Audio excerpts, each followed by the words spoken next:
All right, I'm gonna introduce this and welcome everybody. This session is called HSBC Families with Pride.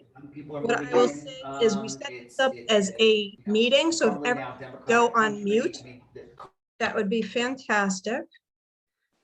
We set it up intentionally as a meeting instead of a webinar because as we tell our stories, once we get through them, we're going to allow for ample time to have a dialogue, have a conversation, and get some Q&A in here. Our goals today in this session, first, we're going to talk about the construct of family. We're going to do that through some storytelling. There are going to be 4 people here telling their stories. And then what we're going to do is transition into how that notion and construct of family has really evolved. And there's this connection between what you might need for family creation and what you also need in terms of your HR benefits. So hopefully you will take away a lot from this session. Hopefully everyone's going to participate a lot in this session. And what I'm going to do is introduce first Jen Poydock. Thanks, Jamie. Welcome, everyone. I'm so glad to see such a large number of participants in this topic. We all have very unique family situations, and I am a cisgender female married for a very long time to my husband, and we have 3 children, 2 of which identify in the LGBTQ community. My oldest is going through transition right now from male to female. So that was a challenging situation. And of course we went through the very, angry teenager, and we didn't understand them, and like us trying to navigate what did it mean to have a transgender child, and, their safety and our safety, and just what does that mean for everybody. That was a tough thing to get through, but we've gotten through a majority of it. And there's good days and there's bad days, which I assume is pretty normal for any family, whether you have children that are struggling or not. And then our youngest child is non-binary or transgender. Is very fluid. So I know I just was on some other sessions where we talked about the fluidity of their questioning and what they categorize themselves or how they identify themselves. So that one is a little bit more tricky to navigate, and it's just a day by day. We take it one step at a time.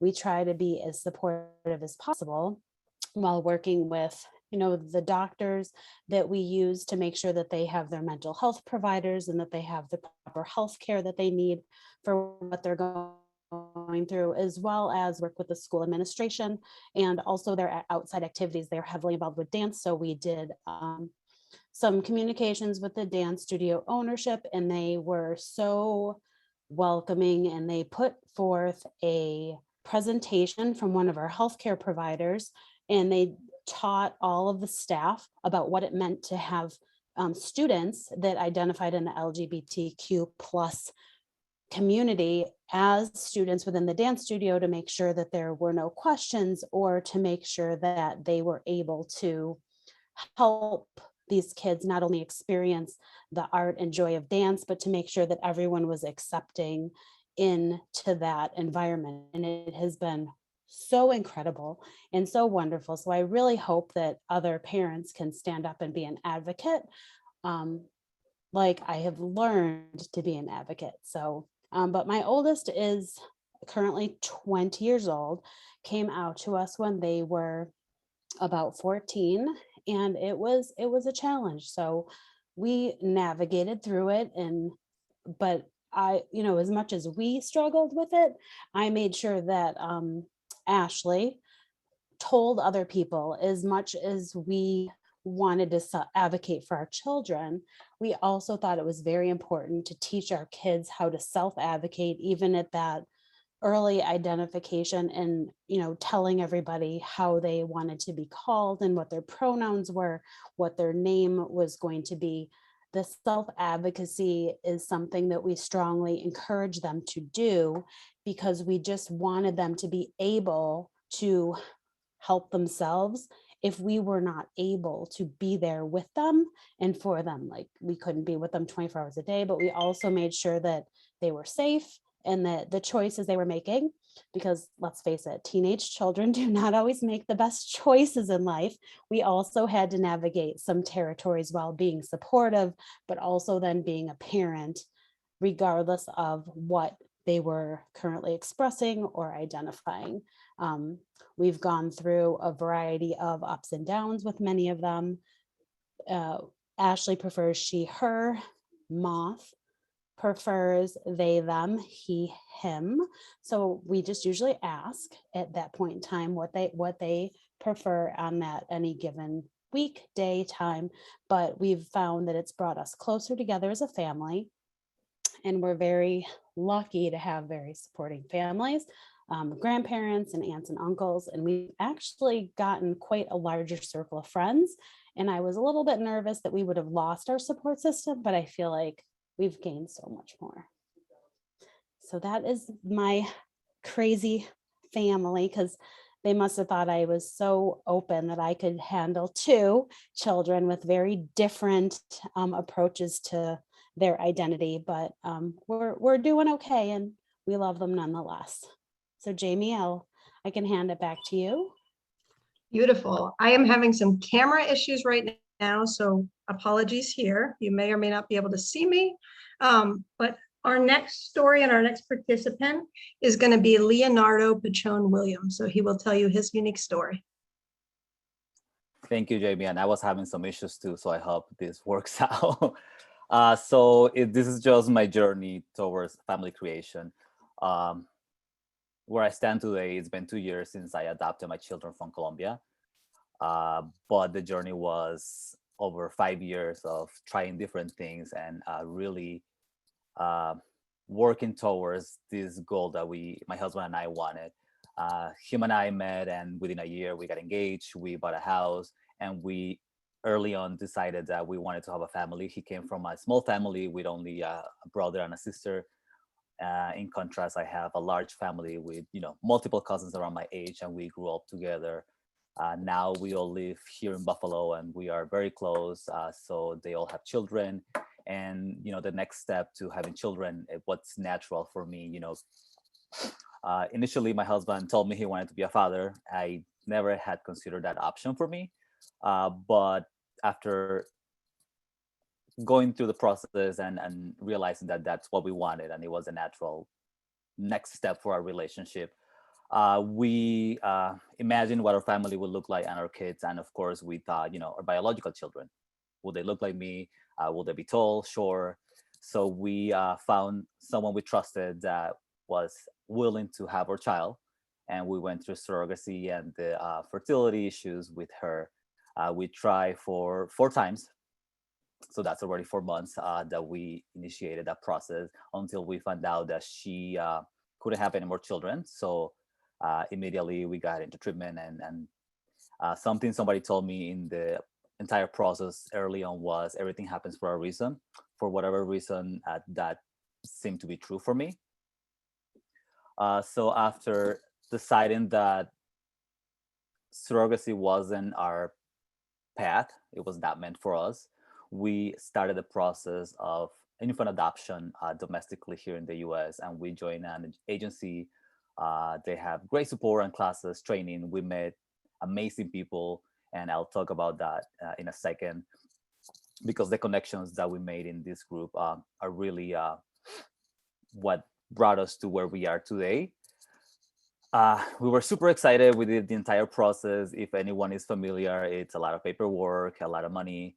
It's invasive. People come to your home and look at everything, your financials, your medical history. They interview people, they do background checks. So throughout our process, every step we took, it was extremely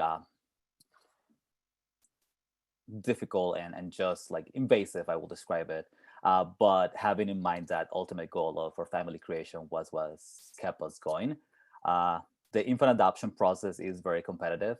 You're basically competing for a child. You want to be selected by these expectant mothers that are making a plan to give their children for adoption. So you create profiles, you create a book.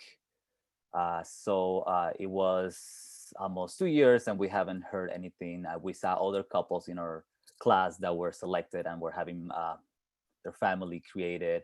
And as much as you can be happy for other people, you're always thinking to yourself, like, what about me? Like, I'm a great person. My husband is amazing. Why are we selected? So eventually we took a break. We decided that we will get married. We will plan our wedding and not pursue this avenue as hard as we've been going or doing it so far. So after honeymoon, we came back and now we're officially a family. So we wanted kids even more. So we joined the foster to adoption program here in Buffalo. These people are amazing. They do a great job, but it's not for everyone. Something that was determined from the beginning is you have to be honest with yourself and with them of what you're willing to do and accept. About a year went by. We're still in the process to adopt an infant in the US and going through the foster care system, and nothing happened. Suddenly the social worker was changed and we started getting some traction. We were placed with a sibling group of 2 brothers, and that was okay. We had the children for a week. The second time around, we were clear that we were not looking to foster kids. We wanted to foster to adopt. So we wanted like more assurance, which they cannot assure you what's going to happen, but they tell you a little bit of the history and you make a decision whether or not you want to be part of this journey. We were recommended or asked to foster to adopt a 3-year-old girl. She was ready for adoption. We moved into a new house. She has her own room. We took her to school, and suddenly there was some legal action that she had to go back to her situation, which was extremely heartbreaking for us. At that point, I was done. I didn't want to do any of this anymore. It was too much work, too much paperwork every time, too much money, and too much heartbreak. So we took a vacation. We went to Colombia. As I'm from Colombia, we went to visit my family.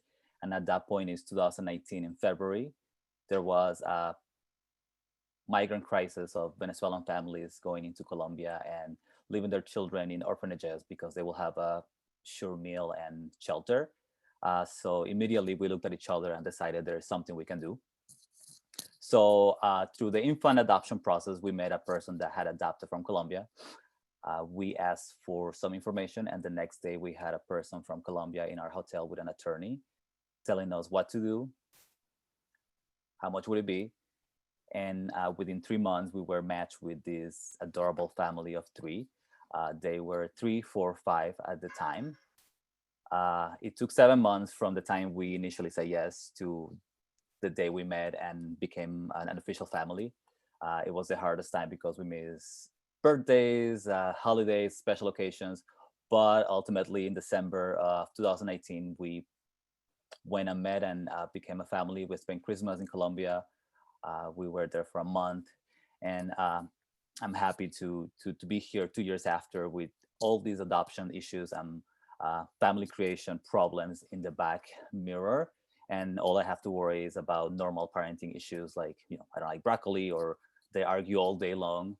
They are today ages 6, 7, 8 right now in school. Super happy. I am happy to, I feel lucky that I live in total acceptance in my community, my work. I am telling my story because I think it's important, and I can serve as an example or give courage to others to move forward with their intentions and just to basically not give up. It's a lot of work, but it's definitely worth it. Thank you. Leonardo, you are amazing. You inspire us all. And certainly this journey, we can see that it's so, heartbreaking, but encouraging at the same time. A lot of times the adoption journey we found in our ERG tends to have those points of heartbreak where it's not your first try, not your second try, and making sure that you have the support services during that. You mentioned that it's paperwork, you mentioned that it's money.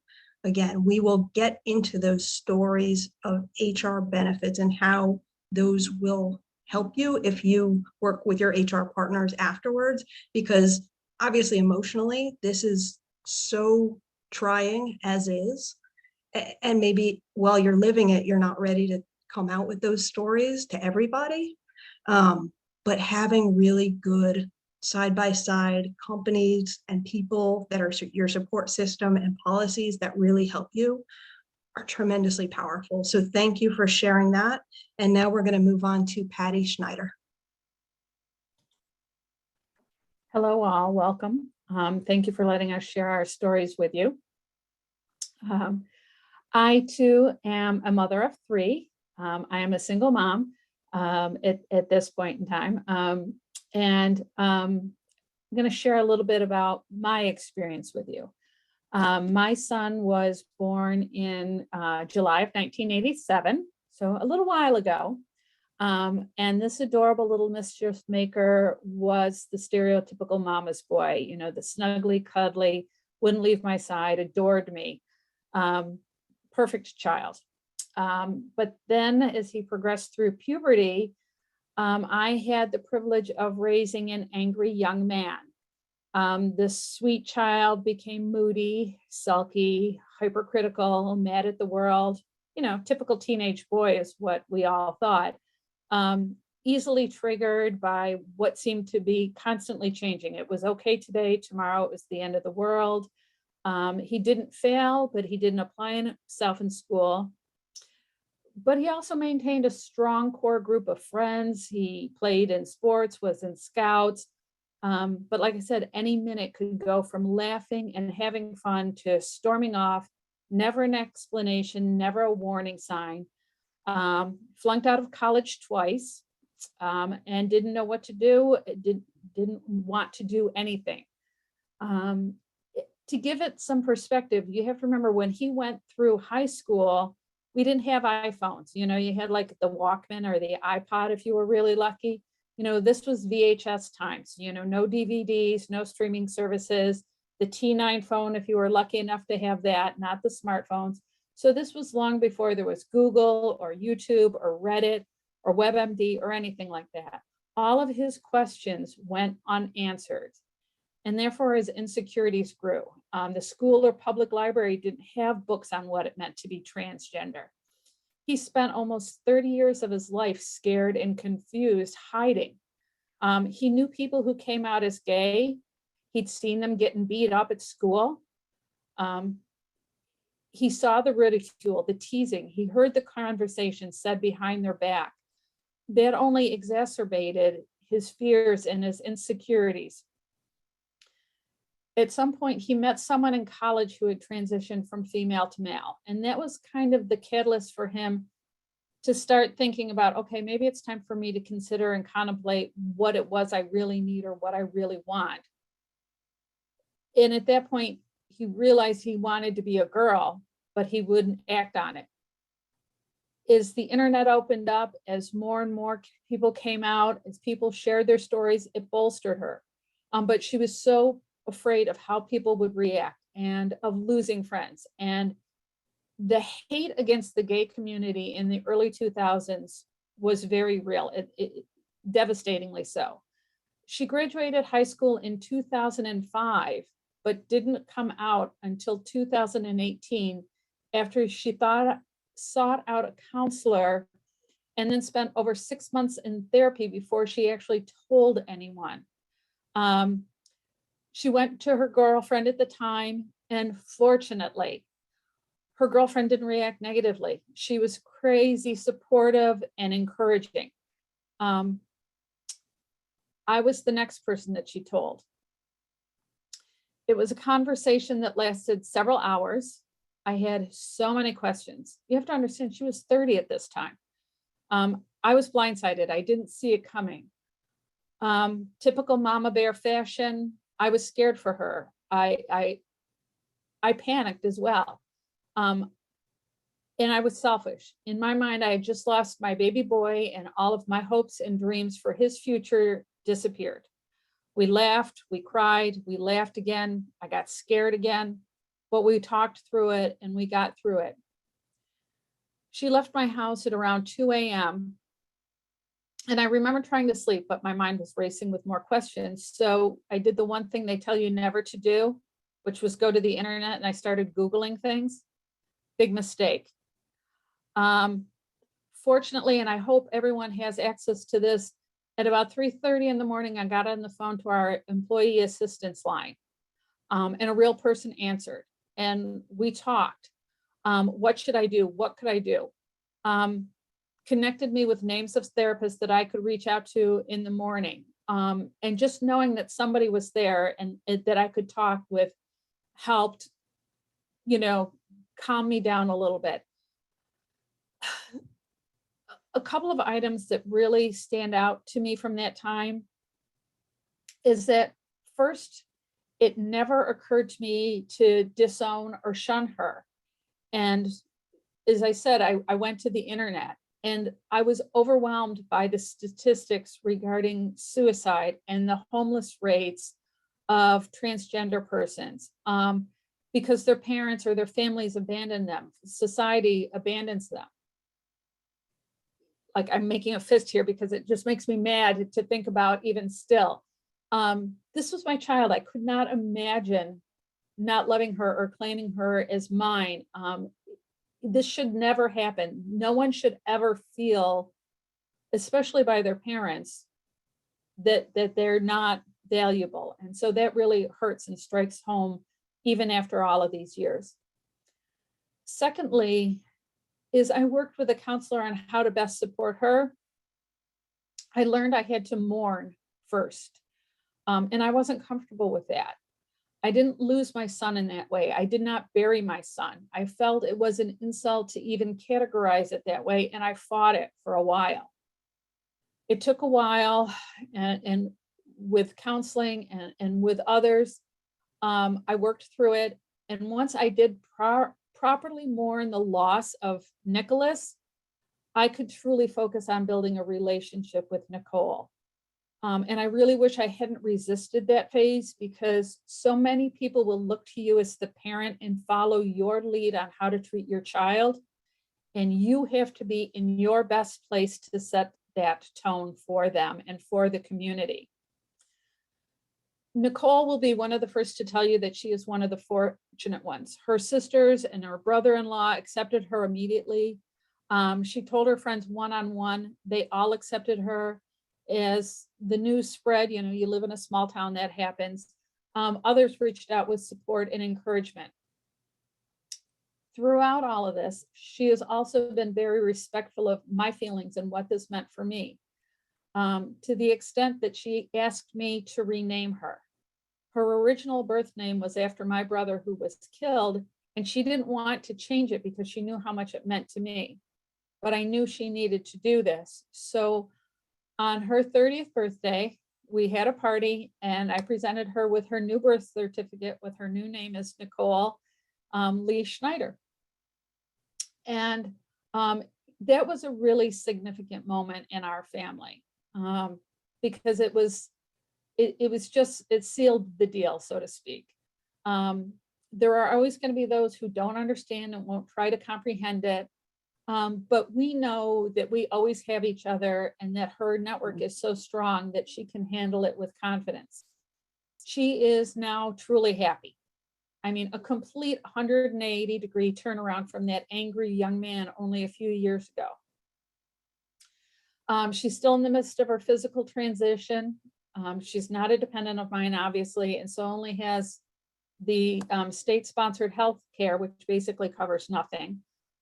So we pay out of pocket for doctor's visits, prescriptions, hair removal, her therapy, everything. She has navigated the legal re-identification like a champ with the support of advocacy groups and a pro bono attorney. She went back to school and graduated this time.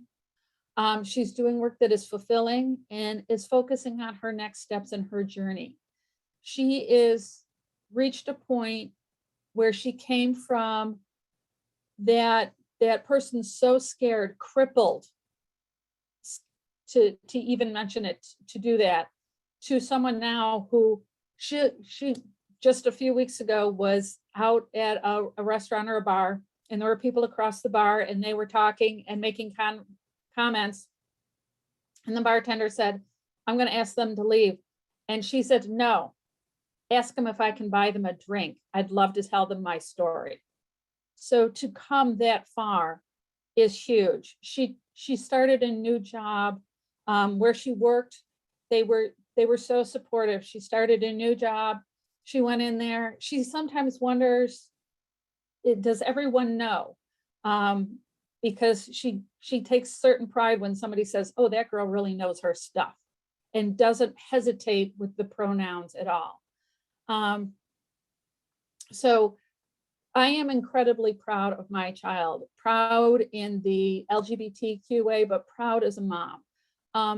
As a parent, I think we all know that all we ever want for our children is for them to be happy and safe, and to know that they are loved. And I am so blessed to say that I have that. If you want to be an ally, but don't know where to begin with that. Know that this is a parent, and a parent wants to love their children and only wants the best for them. So how can I support them? How can I support that child? And you know what? It doesn't matter how old they are. It doesn't matter if they're toddlers, teenagers, or grown adults. They just want to be loved for who they are. Jamie? Thanks so much, Patty. Your story is amazing, inspiring, and you've just come such a long way, and it's just heartwarming. You've definitely touched upon some of the benefits that are needed when you go through a journey like that. One of them is mental health. So we'll talk about that in a little bit. Also, I've seen in the chat people mentioning support groups also. That stuff is absolutely critical. The community resources, the nonprofits in your places and locations, those are the lifeblood for when people have these sorts of journeys and don't know where to turn. These are the places where people go to for support and for love.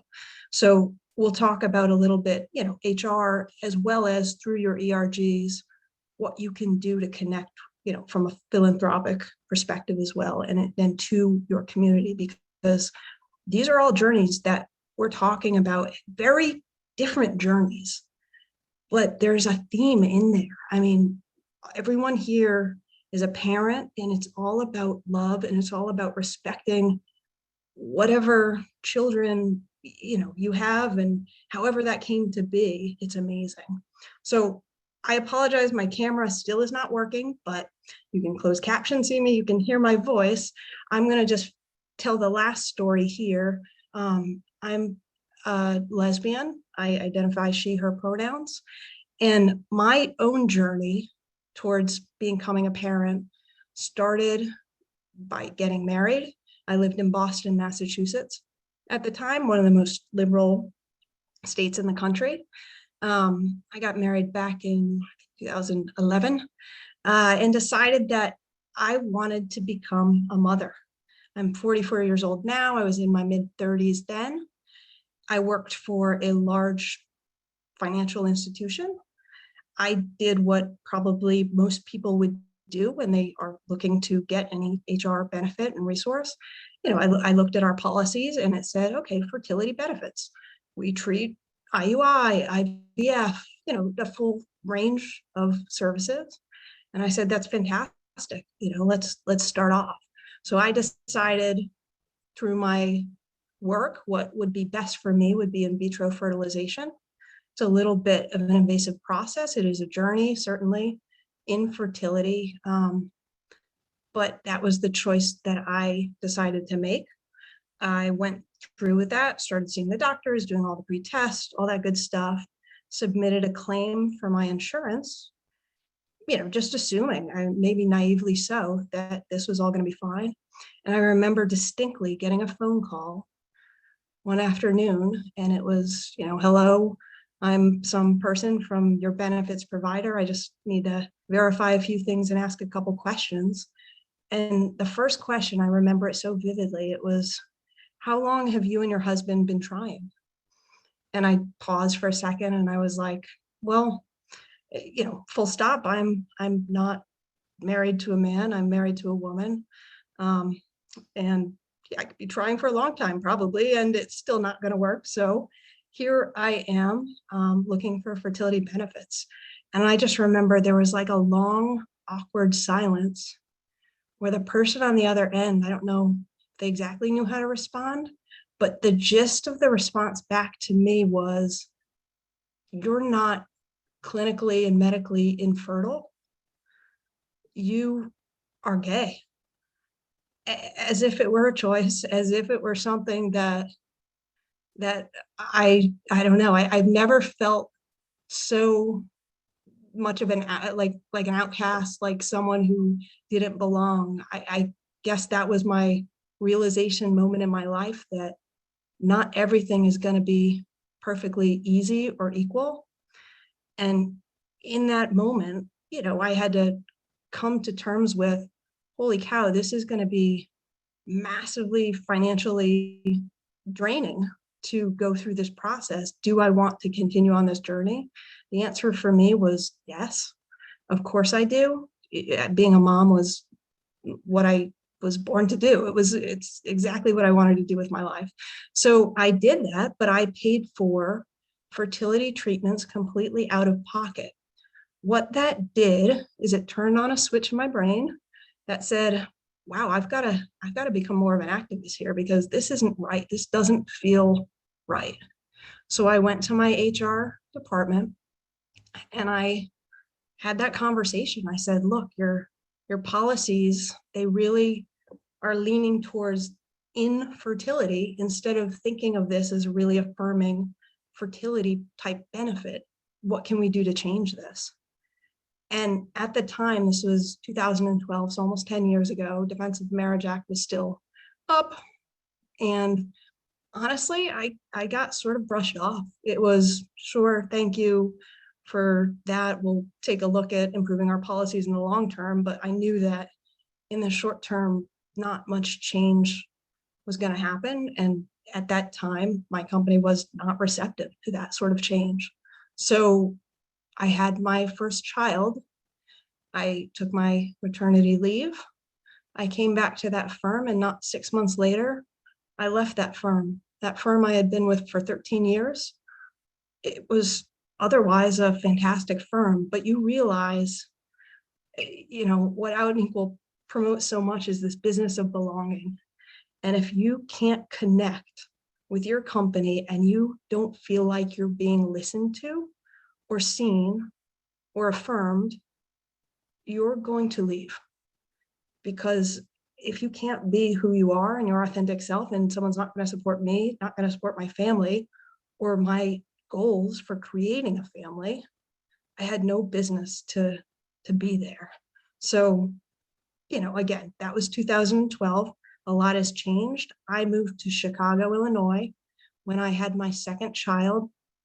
I'm thrilled to say that the company that I work for and the policy that we had asked me 0 questions. I got that in vitro fertilization fully paid for. And it was just an entirely different journey in policy. And that mattered so much to me. So I know that a lot of people here have, you know, done a lot of the legwork already in terms of some of those, taking a negative like an infertility and making it positive fertility or maternity leave into parental leave and all of that good stuff.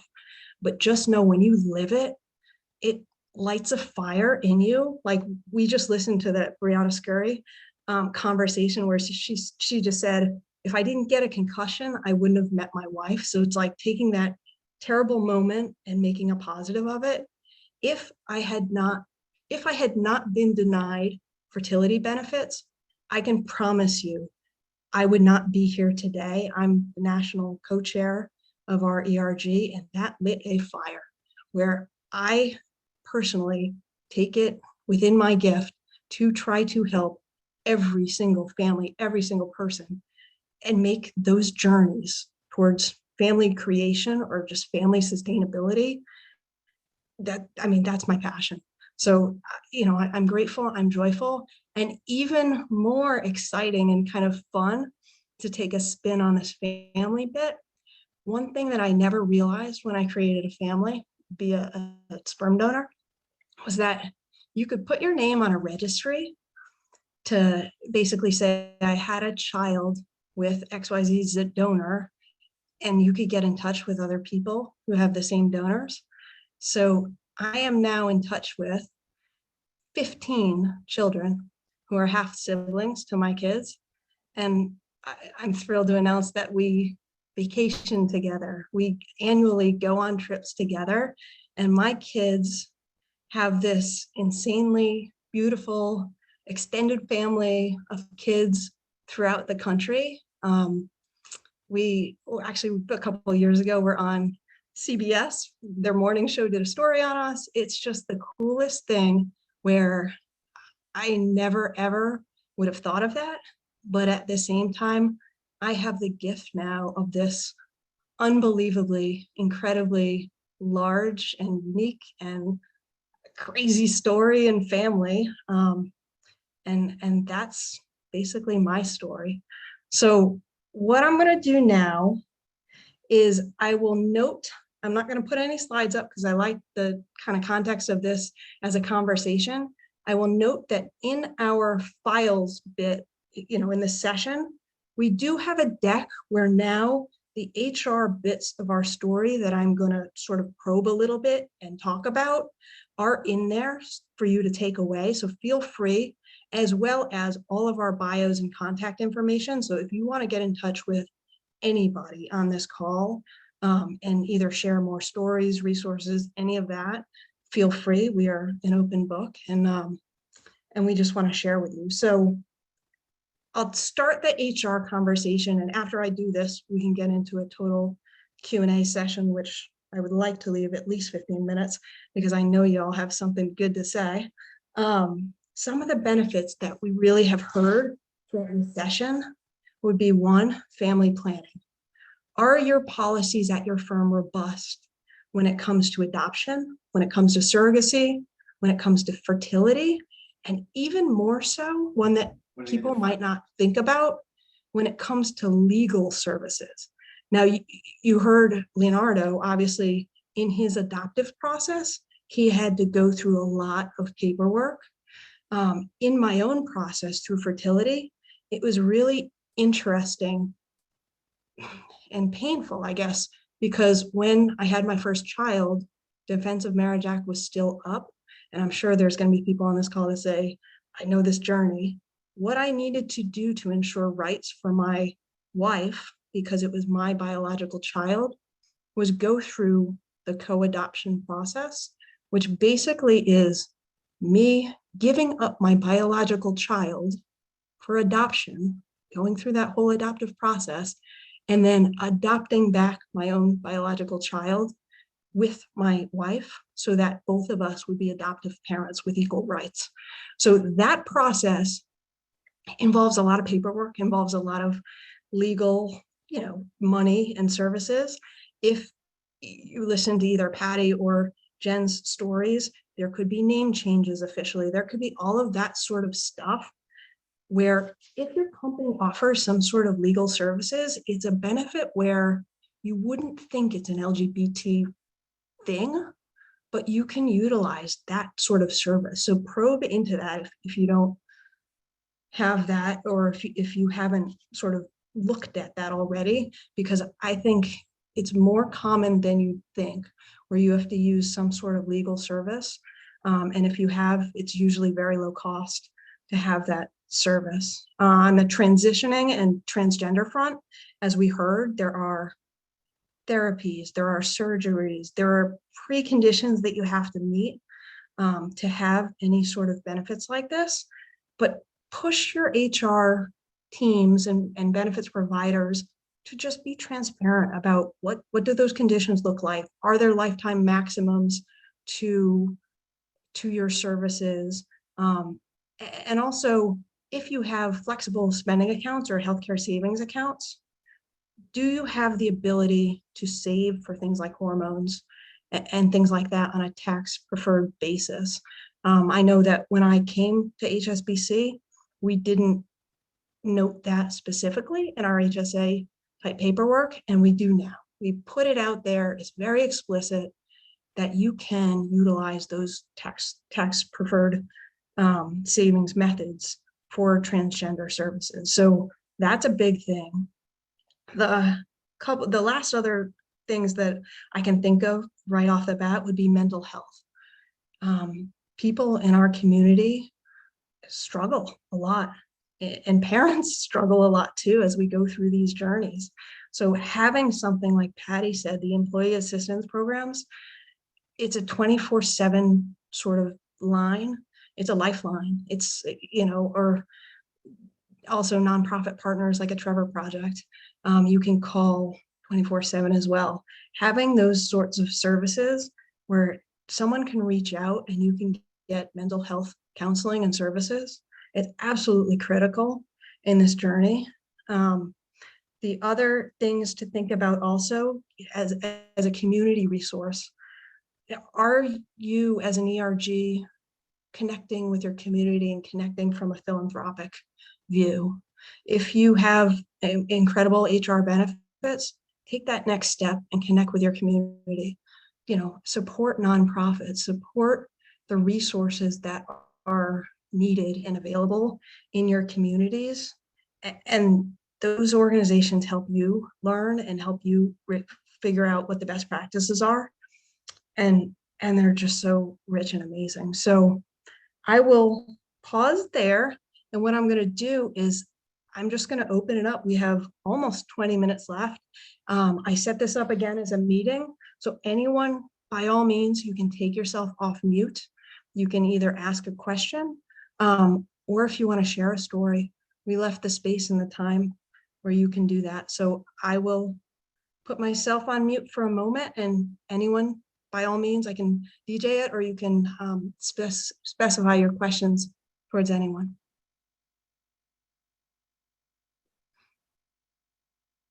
Oh, don't be shy, my friends. No, can you hear me? I can. Ed? Yeah. Okay. My name is Ed. I'm from Insight, and I go by he, him pronouns. I'm especially interested in the comment that was made around family planning around your company's benefits with relation to adoption, surrogacy, and then the legal support plans, because I haven't actually even ever thought to that extent. But I'd like to. Is there some type of reference document or something, or or just even some high level type of benefits that we should be looking for? Because I'm considering some of these options because I'm going through the state for adoption and foster care and experiencing some struggles, and I'd like to understand more about some of these other options.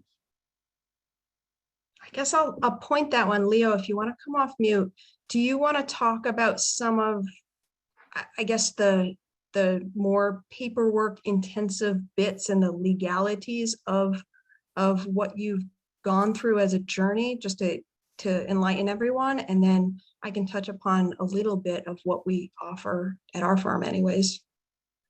Sure. So for me, I didn't use the legal services at that point. I have used them after for little things that, you can always ask a question and they'll steer you the right way. The biggest benefit that I found through our company was the adoption reimbursement. I did adopt 3 kids at a time, and it was per child. So it was a big help at the end of the adoption process. We were fortunate enough to be able to cover the expenses initially, but it is an option to have most of those fees reimbursed once the adoption is finalized. Something else, that you should look into is the parental leave. I was able to take a full parental leave for 3 months, and so was my husband. So we were able to travel and be able to be home with the kids. So those are some of the things that come to mind when looking into adoption and how to prepare yourself. Perfect. Yeah. And from a legal services perspective, I know that we have a provider that basically just offers general legal services.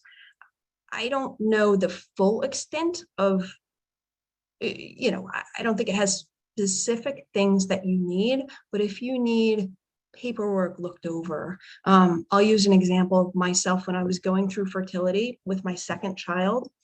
I actually utilized my wife's eggs and I carried the child.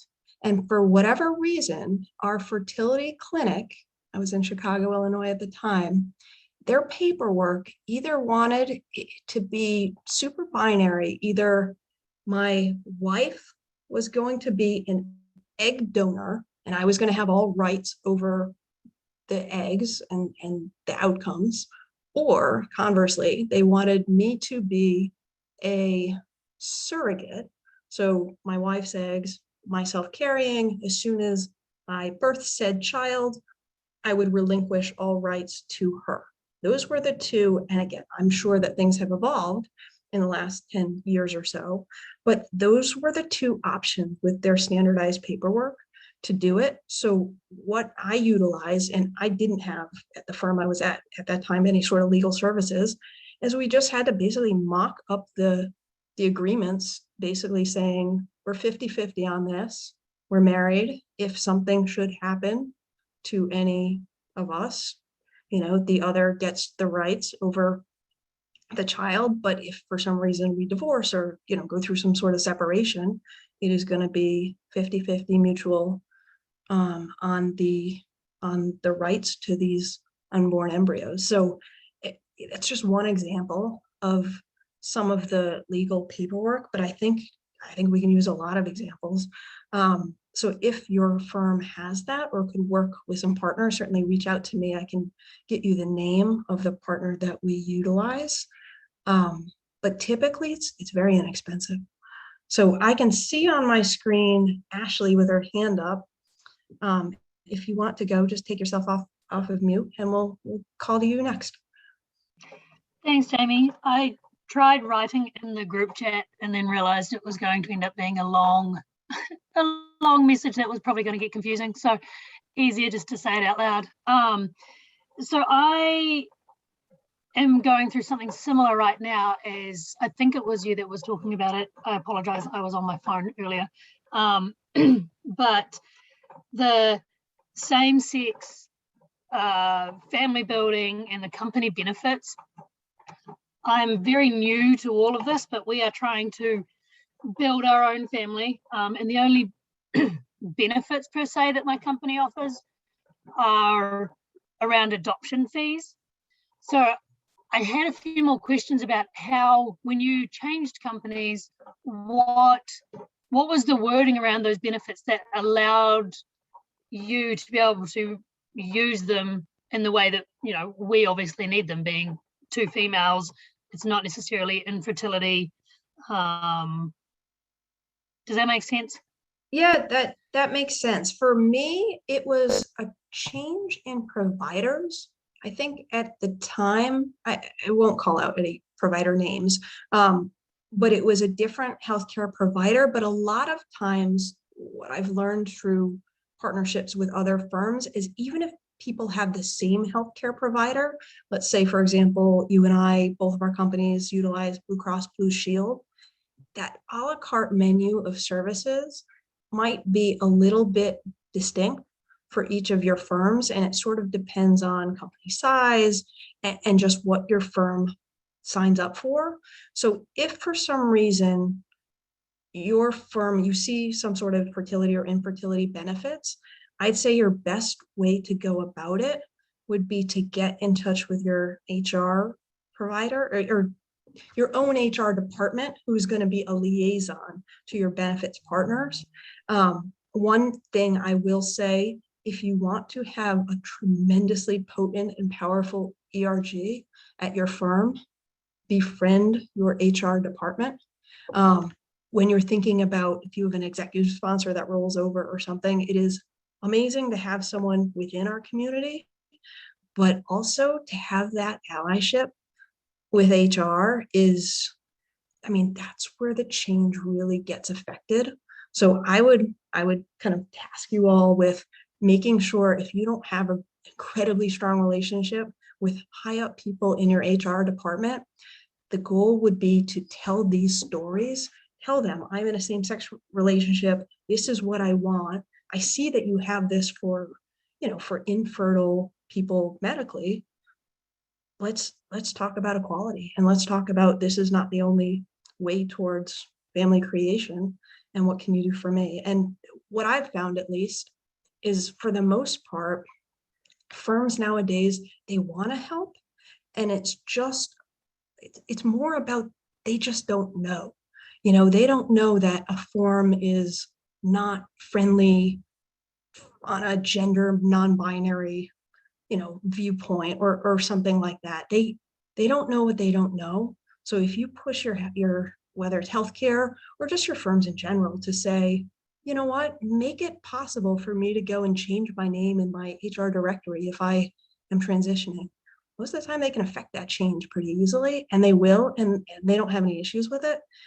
It's just sort of informing them of what you want. And then sometimes it does take time. So just be patient with them, but be persistent. I see either James or Jared, anyone pick yourself up. Just one thing too, Ashley, about that. If I forgot to mention it, so sorry. If you have children that are going through transition and they're on your insurance as a dependent, that was a challenge that I didn't think I'd have to go through. There is no option in the systemic forms to select your dependents to change their gender and name. So it just required a lot of outreach to HR. Thankfully, Jamie and the rest of the Pride ERG really were able to help facilitate some changes. But that again, the HR reps just have to send over the proper employee update profile to your providers. But that is something to keep in mind. If your children are transitioning before they are on their own and they're still on your insurance, just work with your HR rep, open a case if it's not available in a form, but don't get frustrated, just be persistent and they will do it. That's amazing. Let's go. I see Jared's hand up. I think James was first. I'll let him go. Oh, that is so kind of you. James, you just... Thanks, Jared. Appreciate it. Hi, everyone. So I know we're talking a lot about workplace benefits. One thing I wanted to share, and Leo may be experiencing this from his experience as well. My husband and I fostered and then adopted 2 children here in the state of Maryland about 11 years ago. And in Maryland, at least, and perhaps in other states, one thing to look into is in Maryland, if you adopt a child through social services that is deemed to be special needs, and there's several categories within that. One is if it's a sibling group.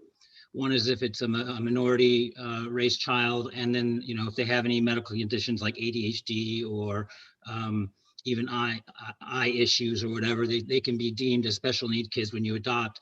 And if you get that special needs designator when you're going from foster to adopt, that stipend that you get every month for fostering continues until they're 18, even after you've adopted, and all medical carers continue to be paid for until they're 18. So something to think about through the social services. There are financial benefits to going that route instead of in vitro or some private adoptions. So I just want to bring that up if people want to look into their own state issues if they're considering fostering to adopt. Leo, I don't know if that's something you encountered or saw when you were experiencing that or not. Thanks. Thank you. No, I pretty much blacked that whole part of my journey out of my head, so I can't recall any of that.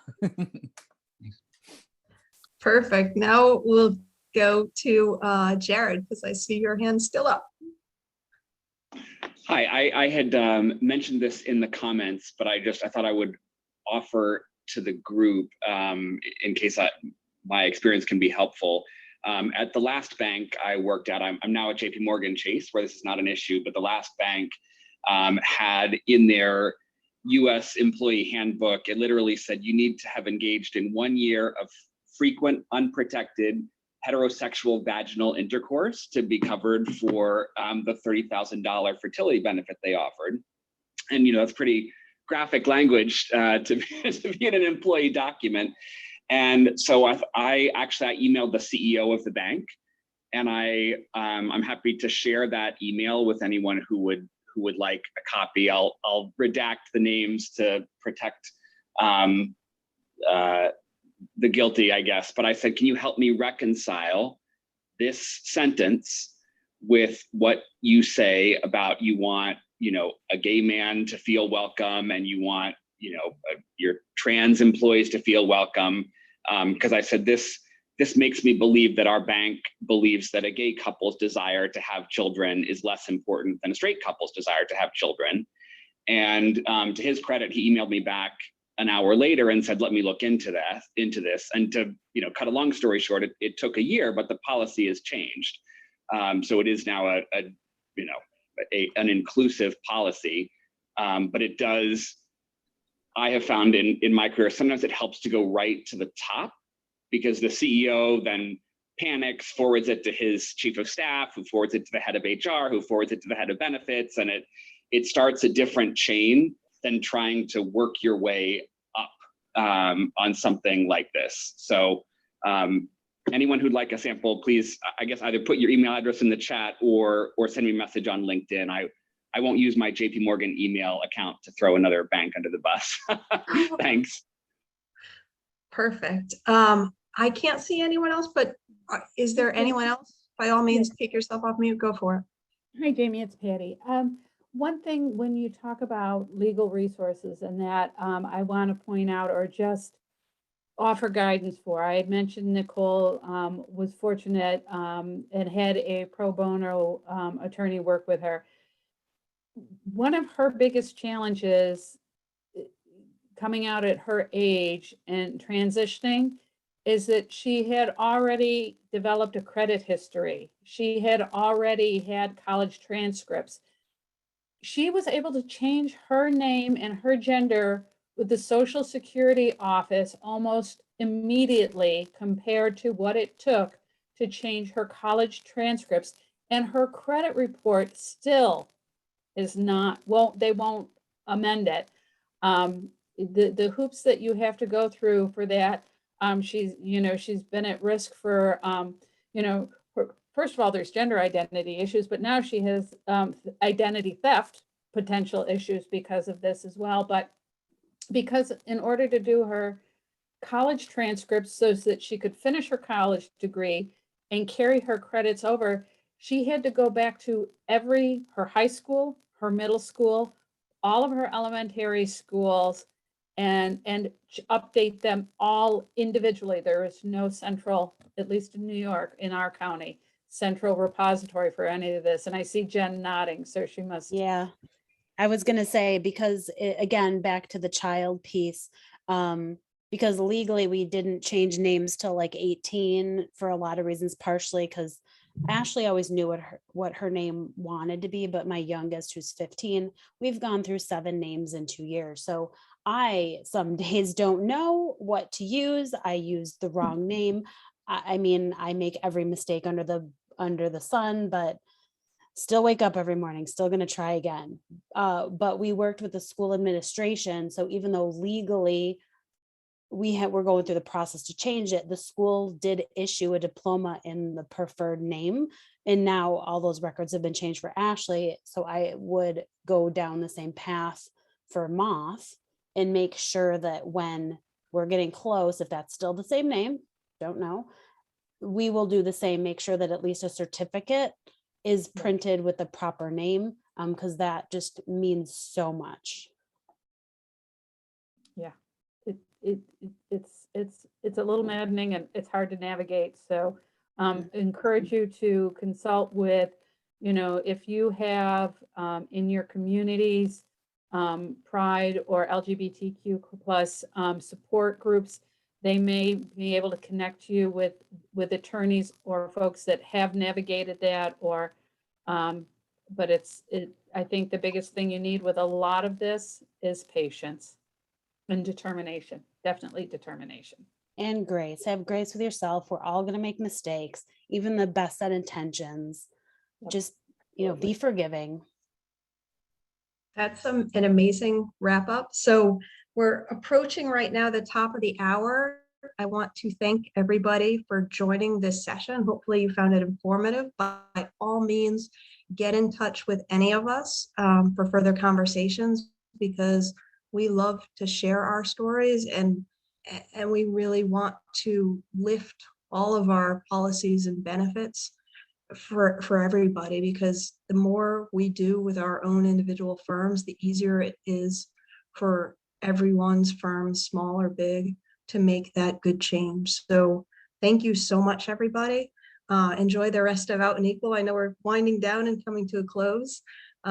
But this has been amazing. So thanks so much.